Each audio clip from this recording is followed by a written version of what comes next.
Radio collar ಕಾರ್ಯಾಚರಣೆ. ನಾವು ಮೈಸೂರಿಂದ ಹೊರಡ್ತಾ ಇದ್ದೀವಿ. ಇವತ್ತು ಒಂದು ಕಾರ್ಯಾಚರಣೆ ಅಪ್ಡೇಟ್ ಮಾಡೋದ ಅಂತ. ಕಾರ್ಯಾಚರಣೆಯಲ್ಲಿ ನಿನ್ನೆ ಭಾಗವಹಿಸಿದ್ದಂಥ ಆನೆಗಳು ನಮ್ಮ ಏಕಲವ್ಯ, ಹರ್ಷ, ಸುಗ್ರೀವ ಮತ್ತು ರೋಹಿತ್ 4 ಆನೆ ಭಾಗಿಯಾಗಿತ್ತು. ಆದರೆ ನಾವು ಇವತ್ತು ಕಾರ್ಯಾಚರಣೆಯಲ್ಲಿ ಭಾಗಿಯಾಗಕ್ಕೆ ಹೋಗ್ತಾ ಇದ್ದೀವಿ. ನೋಡೋಣ ಯಾವ್ಯಾವ ಆನೆ ಸಿಗುತ್ತೆ, ಇವತ್ತು ಯಾವ್ಯಾವ ಆನೆ ಕಾರ್ಯಾಚರಣೆಗೆ ಬರುತ್ತೆ ಅಂತ. ನೋಡಿ, ಇದು ಮತ್ತಿಗೂಡು ಕ್ಯಾಂಪು. ಸುಮಾರು ಜನ ಕಾಯ್ತಾ ಇದ್ದಾರೆ ಒಂದು ಕ್ಯಾಂಪ್ ಓಪನಿಂಗ್ಗೆ. ಆದಷ್ಟು ಬೇಗ ಓಪನ್ ಆಗಲಿ ಅಂತ ನಮ್ಮ ಆಸೆನೂ. ಏನಕ್ಕಂದರೆ ಎಷ್ಟೊಂದು ಜನ ಕಮೆಂಟಲ್ಲಿ ಆಗ್ತಿರ್ತಾರೆ, ಯಾವಾಗ ಕ್ಯಾಂಪ್ ಓಪನ್ನು, ನಾವು ಅಭಿಮನ್ಯು ನೋಡಬೇಕು, ಭೀಮನ್ ನೋಡಬೇಕು, ಶ್ರೀಕಂಠನ್ ನೋಡಬೇಕು, ಹಾಗೆ ನಮ್ಮ ಸುಗ್ರೀವ, ನಮ್ಮ ಧನಂಜಯ ಎಲ್ಲ ಆನೆನೂ ನೋಡಬೇಕು ಅಂತ ಸುಮಾರು ಜನ ಕಾಯ್ತಾ ಇರ್ತಾರೆ. ಅದಕ್ಕೂ ಆ ಆನೆಗಳಿಗೂ ಎಷ್ಟೋ ಸಾವಿರಾರು ಜನ ಅಭಿಮಾನಿಗಳು, ಫ್ಯಾನ್ಸ್ ಇದ್ದಾರೆ. ಆದಷ್ಟು ಬೇಗ ಓಪನ್ ಆಗಲಿ. ಏನು ಹೊಸ SOP ಇದೆ, ಅದೆಲ್ಲ ಒಂದು ಪ್ರೊಸೀಜರ್ ನಡೀತಾ ಇದೆ ಕ್ಯಾಂಪಲ್ಲಿ. ಎಷ್ಟು ದೂರದಿಂದ ನೋಡಬೇಕು, ಹಾಗೆ ಎಲ್ಲೆಲ್ಲಿ ಏನೇನು ಬ್ಯಾರಿಗೇಟ್ ಹಾಕಬೇಕು, ಅದೆಲ್ಲ ನಡೀತಾ ಇದೆ. ನೋಡಿ, ಇದೇ ನಮ್ಮ ಮತ್ತಿಗೂಡು ಕ್ಯಾಂಪು. ಹರ್ಷ ಆನೆ ನಿಂತಿದೆ ನೋಡಿ, ಇವನು ಕಾರ್ಯಾಚರಣೆಗೆ ಸಿದ್ಧ ಆಗ್ತಾ ಇದ್ದಾನೆ. ಹಾಗೆ ಸುಗ್ರೀವ, ಏಕಲವ್ಯ, ರೋಹಿತ್ ಕೂಡ ಇಲ್ಲೇ. ಇದೇ ದೇವಾಪುರ, ಇಲ್ಲೇ ಇವಾಗ ನೋಡಿ, ಇದೇ ದೇವರಪುರ, ಇಲ್ಲೇ ಈಗ ಕಾರ್ಯಾಚರಣೆ ನಡೆಯೋದು. ಏನು ಹೊಸ ಅಪ್ಡೇಟ್ ಏನಂದರೆ, ಈಗ ನಮ್ಮ ಹರ್ಷ ಆನೆ ಬರಲ್ವಂತೆ. ಮದ ಇದ್ದಿದ್ದ ಕಾರಣ ಅದು ವಾಪಸ್ ದುಬಾರೆ ಕ್ಯಾಂಪ್ ಕಳಿಸಿದ್ದಾರೆ. ಅದ್ರ ಬದಲಿ ಗಣೇಶ ಆನೆ ಎಂಟ್ರಿ ಕೊಡುತ್ತೆ ಇವತ್ತು. ಏನು ಲಾಸ್ಟ್ ಟೈಮು ಕಾರ್ಯಾಚರಣೆಯಲ್ಲಿ ನೋಡಿದ್ರಿ, ಕೋಣನಕಟ್ಟೆ ಕಾರ್ಯಾಚರಣೆ, ಇವನು ಕೂಡ ಈಗ ಗಣೇಶ ಈ ಕಾರ್ಯಾಚರಣೆಯಲ್ಲೂ ಭಾಗವಹಿಸ್ತಿದ್ದಾನೆ. ನಾವು ನೋಡ್ದಂಗೆ ಈಗ ಇದು ಒಂದು 4ನೇದೋ 5ನೇ ಕಾರ್ಯಾಚರಣೆ ಗಣೇಶ ಆನೆದು. ಅವನು ಸಹ ಈ ಸುತ್ತಮುತ್ತ, ಕೊಡಗು ಸುತ್ತಮುತ್ತ ಏನೇ ಕಾರ್ಯಾಚರಣೆ ಆದರೆ ಅವನು ಕೂಡ ಬಳಸ್ಕೋತಾರೆ. ಈ ಕಾರ್ಯಾಚರಣೆಯಲ್ಲಿ ರಮೇಶ್ ಡಾಕ್ಟ್ರು ಪಾಲ್ಗೊಳ್ತಿಲ್ಲ, ನಮ್ಮ ಮುಜೀಬ್ ಡಾಕ್ಟ್ರು ಈ ಕಾರ್ಯಾಚರಣೆಯಲ್ಲಿ ಪಾಲ್ಗೊಳ್ತಿದ್ದಾರೆ. ಹಾಗೆ ರಂಜನ್ ಸರ್ ಕೂಡ ಈ ಕಾರ್ಯಾಚರಣೆಯಲ್ಲಿ ಇದ್ದಾರೆ. ಏಕಲವ್ಯ, ಸುಗ್ರೀವ, ರೋಹಿತ್ ಮತ್ತೆ ಗಣೇಶ ಆನೆ. ಹರ್ಷ ಆನೆ ಏನು ಮದ ಇರೋ ಕಾರಣ ಅದನ್ನ ವಾಪಸ್ ಕ್ಯಾಂಪ್ ಕಳಿಸಿದ್ದಾರೆ. ನೋಡ್ಬೋದು, ಟ್ರಾಫಿಕ್ಕು ಸುಮಾರು ಜಾಮ್ ಆಗಿದೆ ಇಲ್ಲಿ. ಏನಕ್ಕೆ ಅಂದರೆ ಇಲ್ಲಿ ರೇಡಿಯೋ ಕಾಲರ್ ಆಗ್ತಾ ಇರೋದ್ರಿಂದ ಸುಮಾರು 2 ಗಂಟೆ ಟೈಮ್ ಬೇಕು. ಒಂದು ಹೆಣ್ಣಾನೆಗೆ ರೇಡಿಯೋ ಕಾಲರ್ ಹಾಕ್ತಾರೆ. ನಿನ್ನೆ ಒಂದು ಯಶಸ್ವಿ ಮಾಡಿದ್ದಾರೆ, ಒಂದು ಗಂಡಾನೆಗೆ ಹಾಕಿ. ಇವತ್ತು ಒಂದು ಹೆಣ್ಣಾನೆಗೆ ಹಾಕ್ತಾ ಇದ್ದಾರೆ ರೇಡಿಯೋ ಕಾಲರು. ಈಗ ಎಲ್ಲ ಆನೆಗಳು ಕ್ಯಾಂಪಿಂದ ಬಂದು, ಸುಮಾರು ಕ್ಯಾಂಪಿಂದ ಒಂದು 6ರಿಂದ 7 ಕಿಲೋಮೀಟ್ರ್ ಅಷ್ಟೇ, ದೇವಾಪುರ ಅಂತ. ಇಲ್ಲೇ ಒಂದು ತೋಟದೊಳಗಡೆ ಆನೆ ಇದೆ, ಹೆಣ್ಣಾನೆ. ಅದಕ್ಕೆ ಹಾಕ್ತಾರೆ. ಏನಕ್ಕೆಂದರೆ ಹೆಣ್ಣಾನೆಗೆ ಏನಕ್ಕೆ ಹಾಕೋದಂದರೆ, ಅದೊಂದು ಫ್ಯಾಮಿಲಿ ಲೀಡರ್ ಇದ್ದಂಗೆ. ಅದು ಎಲ್ಲಿ ಟ್ರಾವೆಲ್ ಮಾಡುತ್ತೆ ಅದರಿಂದನೇ ಸುಮಾರು ಆನೆಗಳು ಟ್ರಾವೆಲ್ ಮಾಡುತ್ತೆ. ಅದಕ್ಕಾಗಿ ಒಂದು ಗ್ರೂಪ್ ಲೀಡರ್ಗೆ ರೇಡಿಯೋ ಕಾಲರ್ ಹಾಕಿದಾಗ ಏನು ಇವರು ಮಾನಿಟ್ರ್ ಮಾಡ್ತಾರೆ, ಅದು ರೇಡಿಯೋ ಕಾಲರಲ್ಲಿ ಅದು ಈಸಿ ಆಗುತ್ತೆ. ಯಾವ ಒಂದು ತೋಟದಲ್ಲಿದೆ, ಯಾವ ಭಾಗದಲ್ಲಿದೆ ಅನ್ನೋದು ಒಂದು ಈಸಿಯಾಗಿ ಐಡೆಂಟಿಫೈ ಮಾಡ್ಬೋದು. ಹಾಗೆ ಇಲ್ಲಿ ಸುತ್ತಮುತ್ತ ಇರೋ ಎಸ್ಟೇಟ್ ಓನರ್ಗಳು, ಹಾಗೆ ಅದಕ್ಕೆ ಸಂಬಂಧಪಟ್ಟವ್ರಿಗೆ ಎಲ್ಲರಿಗೂ ಮೆಸೇಜ್ ಹೋಗುತ್ತೆ, ಎಲ್ಲಿದೆ ಆನೆಗಳು, ಯಾವ ತೋಟದಲ್ಲಿದೆ, ಯಾವ ಭಾಗದಿಂದ ಯಾವ ಭಾಗಕ್ಕೆ ಟ್ರಾವೆಲ್ ಆಗ್ತಾ ಇದೆ ಆನೆಗಳು ಅಂತ. ಈಗ ರೇಡಿಯೋ ಕಾಲರಿಂಗ್ ಆಗಿರ್ಬೋದು, ಇಲ್ಲ ಆನೆ ಕಾರ್ಯಾಚರಣೆ ಆಗಿರ್ಬೋದು, ಯಾವ ರೀತಿ ನಡೆಯುತ್ತೆ ಅಂದರೆ, ಫಸ್ಟು ಒಂದು ಪ್ರಾಬ್ಲಮೆಟಿಕ್ ಎಲಿಫೆಂಟ್ನ ಐಡೆಂಟಿಫೈ ಮಾಡ್ತಾರೆ. ಅದಾದಮೇಲೆ ಅಲ್ಲಿನ ಸಿಬ್ಬಂದಿಗಳು ಆನೆನ ಟ್ರ್ಯಾಕ್ ಮಾಡ್ತಾರೆ, ಐಡೆಂಟಿಫೈ ಮಾಡ್ತಾರೆ ಯಾವುದು ಪ್ರಾಬ್ಲಮೆಟಿಕ್ ಎಲಿಫೆಂಟ್ ಅಂತ. ಆಗ ಅಲ್ಲೊಂದು ಯಾವ ಭಾಗದಲ್ಲಿ ಕಾರ್ಯಾಚರಣೆ ನಡೀತಾ ಇರುತ್ತೆ ಅಲ್ಲಿ ಒಂದು ಕ್ಯಾಂಪ್ ಹಾಕಬೇಕು. ಅದನ್ನ ಡಿಸೈಡ್ ಮಾಡಬೇಕು. ರೇಡಿಯೋ ಕಲರಿಂಗ್ ಆದರೆ ರೇಡಿಯೋ ಕಲರಿಂಗ್ ಹಾಕೋದ, ಇಲ್ಲ ಟ್ರಾನ್ಸ್ಲೋಕೇಟ್ ಆದರೆ ಟ್ರಾನ್ಸ್ಲೋಕೇಟ್ ಮಾಡೋದ ಅಂತ. ಆಮೇಲೆ ಅಲ್ಲಿ ಏನು ಟ್ರ್ಯಾಕಿಂಗ್ ನಡೆಯುತ್ತೆ, ಸುಮಾರು ಡ್ರೋನ್ ಟೀಮ್ ಬಂದಿರುತ್ತೆ. ಅಲ್ಲಿ ನಡ್ಕೊಂಡೋಗಿ ಟ್ರ್ಯಾಕ್ ಮಾಡ್ತಾರೆ ಹುಡುಗರುಗಳು. ಸುಮಾರು ಕಷ್ಟದ ಕೆಲಸನೇ ಅದು, ನಡ್ಕೊಂಡೋಗಿ ಟ್ರ್ಯಾಕ್ ಮಾಡೋದು.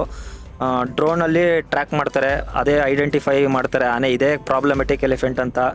ಆಮೇಲೆ ನಮ್ಮ ಡಾಕ್ಟರ್ ಸಹಾಯ ಮತ್ತು ETF ಅವ್ರ ಹುಡುಗರು ಸಹಾಯ ಎಲ್ಲ ತೊಗೊಂಡೋಗಿ, ಆಮೇಲೆ ನೆಕ್ಸ್ಟು ನಮ್ಮ ಕುಮ್ಕಿ ಆನೆಗಳು ಬರುತ್ತೆ.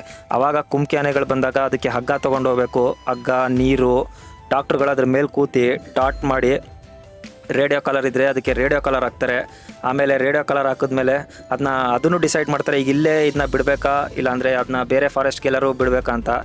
ಇಲ್ಲ ಕ್ಯಾಪ್ಚರ್ ಮಾಡಬೇಕು ಅಂದರೆ ಕ್ರಾಲ್ಗೆ ಹಾಕ್ಬೇಕಾ, ಇಲ್ಲ ಇದು ಬೇರೆ ಕಡೆ ಕಾಡಿಗೆ ಬಿಡಬೇಕಾ, ಸೂಕ್ತವಾದ ಅದಕ್ಕೆ ಒಂದು ವಾತಾವರಣ ಇರೋ ಕಾಡಿಗೆ ಬಿಡಬೇಕಾ, ಅದನ್ನು ಅಲ್ಲಿರೋ ಮೇಲಿರೋ ಅಧಿಕಾರಿಗಳು ಡಿಸೈಡ್ ಮಾಡಿ ಆ ಥರ ಒಂದು ಕಾರ್ಯಾಚರಣೆ ನಡೆಯುತ್ತೆ.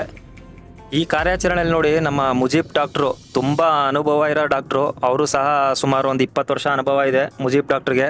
ಹಾಗೆ ರಂಜನ್ ಸರ್ ಕೂಡ ಇದ್ದರು, ಅವರು ದುಬಾರೆ ಕ್ಯಾಂಪ್ನ DRF. ಇಬ್ರಿಗೂ ತುಂಬ ಅನುಭವ ಇರೋ ಒಬ್ಬರು ಏನು ಶಾರ್ಪ್ ಶೂಟ್ರ್ ಅನ್ಬೋದು ನಮ್ಮ ರಂಜನ್ ಸರ್ನ. ಅವರು ಸಹ ಸುಮಾರು ಕಾರ್ಯಾಚರಣೆಗಳು ಮಾಡಿದ್ದಾರೆ. ಹಾಗೆ ಮುಜೀಬ್ ಡಾಕ್ಟ್ರು ಸಹ 5 ವರ್ಷ ದಸರಾ ಮಾಡಿದ್ದಾರೆ. ತುಂಬ ಅನುಭವ ಇರುವ ಒಬ್ಬರು ಆನೆ ಕಾರ್ಯಾಚರಣೆ ಆಗಿರ್ಬೋದು, ಹುಲಿ ಕಾರ್ಯಾಚರಣೆಯಲ್ಲಿ ತುಂಬ ಅನುಭವ ಇರುವ ಒಂದು ಅರಣ್ಯ ಅಧಿಕಾರಿಗಳಿಬ್ಬರು, ಅವರು ಸಹ ಈ ರೇಡಿಯೋ ಕಾಲರ್ ಕಾರ್ಯಾಚರಣೆಯಲ್ಲಿ ಭಾಗಿಯಾಗಿದ್ದಾರೆ. ಗಣೇಶ ಆನೆ ನಮ್ಮ ಭೀಮನಕಟ್ಟೆ ಕ್ಯಾಂಪಲ್ಲಿರೋದು. ಸುಮಾರು ಜನಕ್ಕೆ ಈ ಆನೆ ಬಗ್ಗೆ ಗೊತ್ತಿರಲ್ಲ. ಅಂದರೆ ಆನೆ ಪ್ರೇಮಿಗಳೇನಿರ್ತಾರೆ, ಕಂಪ್ಲೀಟಾಗಿ ಆನೆಯದೇ ಒಂದು ಯೂಟ್ಯೂಬ್ ಚಾನಲ್ ನೋಡ್ಬೋದು. ಆನೆ ಬಗ್ಗೆ ಇಂಟ್ರೆಸ್ಟಿಂಗ್ ಇರೋರಿಗೆ ಈ ಗಣೇಶ ಆನೆ ಬಗ್ಗೆ ಗೊತ್ತಿರ್ತದೆ. ಈಗ ಹೊಸ್ದಾಗಿ ನೋಡ್ತಾ ಇರೋರಿಗೆ ಆ ಗಣೇಶ ಯಾವ ಆನೆ ಅಂತಂದರೆ ಭೀಮನ್ ಕಟ್ಟೆಲಿರೋದು. ಸುಮಾರು ಒಂದು 40 ವರ್ಷ ಈ ಆನೆಗೆ. ಇವನು ಯಾವುದೇ ರೀತಿ ಕಾರ್ಯಾಚರಣೆಯಲ್ಲಿ ಭಾಗವಹಿಸ್ತಿರ್ಲಿಲ್ಲ.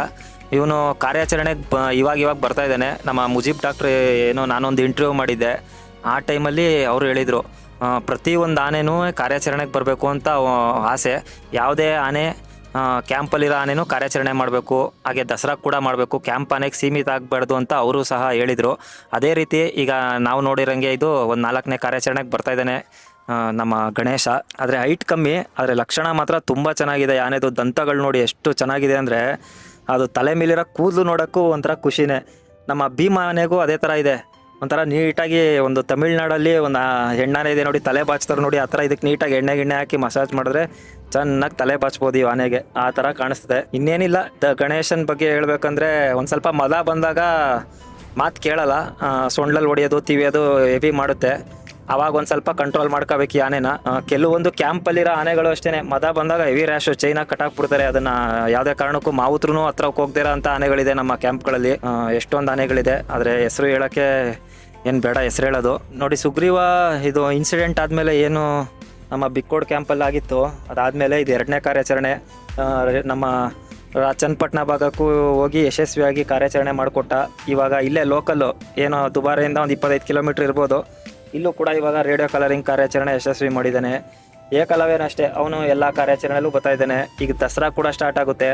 ನಮ್ಮ ಆನೆ ಪ್ರೇಮಿಗಳಿಗೆ ಎಲ್ಲ ಒಂದು ಕಣ್ ತುಂಬ್ಕೊಳ್ಳೋ ಅವಕಾಶ. ಇನ್ನೇನು ಗಜಪಯಣ ಇನ್ನೊಂದು 40-45 ದಿನದಲ್ಲಿ ಸ್ಟಾರ್ಟ್ ಆಗ್ಬೋದು. ಆನೆ ಸೆಲೆಕ್ಷನ್ ಪ್ರೊಸೆಸ್ ಕೂಡ ಈಗ ಸ್ಟಾರ್ಟ್ ಆಗುತ್ತೆ. ಸುಮಾರು ಜನಕ್ಕೂ ಆಸೆ ಇದೆ ಯಾವ್ಯಾವ ಆನೆ ಸೆಲೆಕ್ಟ್ ಆಗಬೇಕು ಅಂತ.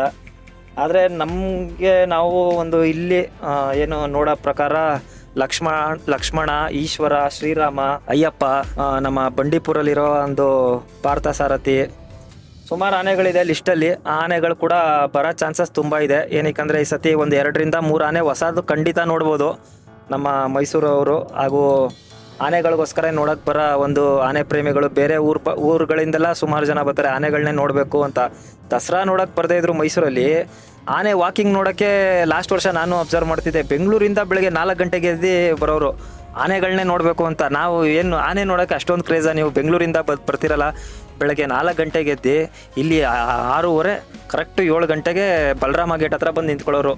ಫ್ಯಾಮಿಲಿ ಕಾರಲ್ಲೇ ಬಂದ್ಬಿಟ್ಟು 2 ಕಾರು 3 ಕಾರಲ್ಲಿ ಬಂದು ಸುಮಾರು ಜನ ನಿಂತ್ಕೊಂಡು ಒಂದು ವೀಕ್ಷಣೆ ಮಾಡೋರು. ಆನೆ ಯಾವಾಗ ನಮ್ಮ ಬಲರಾಮ ಗೇಟಿಂದ ಬನ್ನಿ ಮಂಟಪ ತನಕ ಹೋಗಿ ಮತ್ತೆ ಅಲ್ಲಿಂದ ವಾಪಸ್ಸು ಅರಮನೆಗೆ ಹೋಗೋ ತನಕನೂ ಅಷ್ಟು ಒಂದು ಕ್ರೇಜಲ್ಲಿ ಖುಷಿಯಿಂದ ನೋಡೋರು ಆನೆ ಪ್ರೇಮಿಗಳು.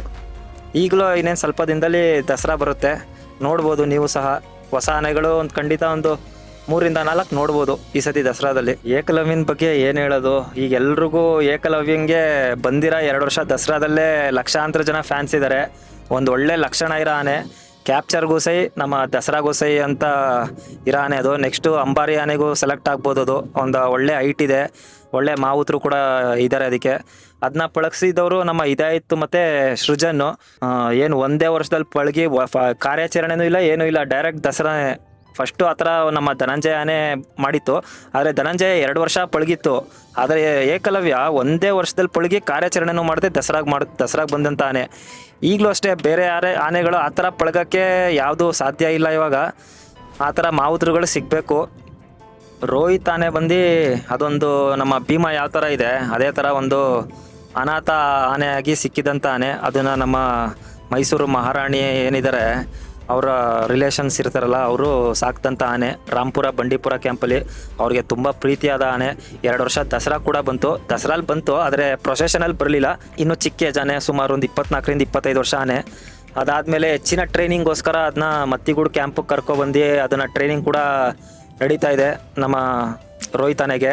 ಅವ್ನು ಬಂಡೀಪುರಲ್ಲಿ ಇರಬೇಕಾದ್ರೆ ಸುಮಾರು ಹುಲಿ ಕಾರ್ಯಾಚರಣೆನೂ ಮಾಡಿದ್ದಾರೆ. ಏನಕ್ಕಂದರೆ ಹುಲಿ ಕಾರ್ಯಾಚರಣೆ ಅಂತ ಬರೋದೇ ಜಾಸ್ತಿ ಬಂಡೀಪುರ, FD ಕೋಟೆ, ಸರಗೂರು, ಚಾಮರಾಜನಗರ ಆ ಭಾಗದಲ್ಲಿ. ಆ ಕ್ಯಾಂಪ್ ಹತ್ರ ಇರೋದ್ರಿಂದ ಅಲ್ಲಿರೋ ಒಂದು ಜಯಪ್ರಕಾಶ್ ಆಗಿರ್ಬೋದು, ಪಾರ್ಥಸಾರಥಿ, ನಮ್ಮ ಭಗೀರಥ, ಇದು ನಮ್ಮ ಧರ್ಮ ಆನೆ, ನಮ್ಮ ರೋಹಿತ್, ಈ ಆನೆಗಳನ್ನ ಅಲ್ಲಿ ಕಾರ್ಯಾಚರಣೆಗೆ ಯೂಸ್ ಮಾಡ್ಕೋತಾ ಇದ್ರು. ಇವನು ಹೆಚ್ಚಿನ ಟ್ರೈನಿಂಗ್ಗೋಸ್ಕರ ಈಗ ಮತ್ತಿಗೂಡು ಕ್ಯಾಂಪ್ ಕರ್ಕೊಬಂದಿದ್ದಾರೆ. ನೋಡಿ, ಮತ್ತಿಗೂಡು ಕ್ಯಾಂಪ್ ಬಂದಮೇಲೆ ಇವಂದು ಇವನು ಇವಾಗ ಮದ ಎಲ್ಲ ಇತ್ತು ಇವನಿಗೆ ಲಾಸ್ಟ್ 3-4 ತಿಂಗಳಿಂದ. ಈಗ ಮದ ಕಮ್ಮಿ ಆಗಿದೆ. ಇವನು ಈಗ ಈ ರೇಡಿಯೋ ಕಲರ್ ಕಾರ್ಯಾಚರಣೆಗೆ ಬಂದಿದ್ದಾನೆ. ಇವನು ಫ್ಯೂಚರಲ್ಲಿ ಒಳ್ಳೆ ದಸರಾ ಹಾಗೂ ಏನೋ ನಮ್ಮ ಆನೆ ಕಾರ್ಯಾಚರಣೆ, ಹುಲಿ ಕಾರ್ಯಾಚರಣೆಗೆ ಒಂದು ಭವಿಷ್ಯದ ಆನೆ ಅಂತಲೇ ಕರಿಬೋದು ರೋಹಿತ್. ಆದರೆ ಈ ಆನೆ ಮೇಲೆ ತುಂಬ ಪ್ರೀತಿ ಇಟ್ಕೊಂಡಿರೋದು ನಮ್ಮ ಮೈಸೂರಿನ ಮಹಾರಾಣಿ ಅವ್ರ ಕುಟುಂಬದವರು. ಅವ್ರಿಗೆ ತುಂಬ ಇಷ್ಟ ಈ ಆನೆ ಅಂದರೆ. ಮೈಸೂರಲ್ಲಿ ಬಂದಾಗಂತೂ ಈ ಆನೆಗೆ ಪ್ರತಿದಿನ ಅವರೇನೆ ಫುಡ್ ಆಗಿರ್ಬೋದು, ಅದಕ್ಕೆ ಬಾಳೆಹಣ್ಣು, ಕಲ್ಲಂಗಡಿ, ಅವ್ರ ಸ್ಪೆಷಲ್ ಫುಡ್ಡು ಈ ಆನೆಗೆ ಮಾತ್ರ. ಅಷ್ಟು ಒಂದು ಪ್ರೀತಿ ಅವ್ರಿಗೆ. ರೇಡಿಯೋ ಕಲರಿಂಗ್ ಯಶಸ್ವಿಯಾಗಿ ಮುಗಿಸಿ ನಮ್ಮ ಸಾಕಾನೆಗಳು ಎಲ್ಲ 4 ಆನೆನೂ ಕ್ಯಾಂಪ್ ಹೋಯ್ತು. ದುಬಾರೆಯಿಂದ ಬಂದಂಥ ಆನೆಗಳು ದುಬಾರೆಗೆ ಹೋಯ್ತು. ಭೀಮನ್ ಕಟ್ಟೆಯಿಂದ ಬಂದಂಥ ಆನೆ ಆದ್ರ ಕ್ಯಾಂಪ್ ಹೋಯ್ತು. ಇನ್ನು ಈ ಕಾರ್ಯಾಚರಣೆ ಯಶಸ್ವಿಯಾಗಿ 2 ಆನೆಗೆ ರೇಡಿಯೋ ಕಲರ್ ಹಾಕಿದ್ದಾರೆ, ಗಂಡಾನೆಗೆ ಇನ್ನೊಂದು ಹೆಣ್ಣಾನೆಗೆ. Thank you. ಇಷ್ಟೇ ನಿಮ್ಮ ಸಪೋರ್ಟು ನಮ್ಮ ಚಾನಲ್ ಮೇಲೆ ಇರಲಿ. ಸಬ್ಸ್ಕ್ರೈಬ್ ಮಾಡಿ, ಶೇರ್ ಮಾಡಿ. Thank you.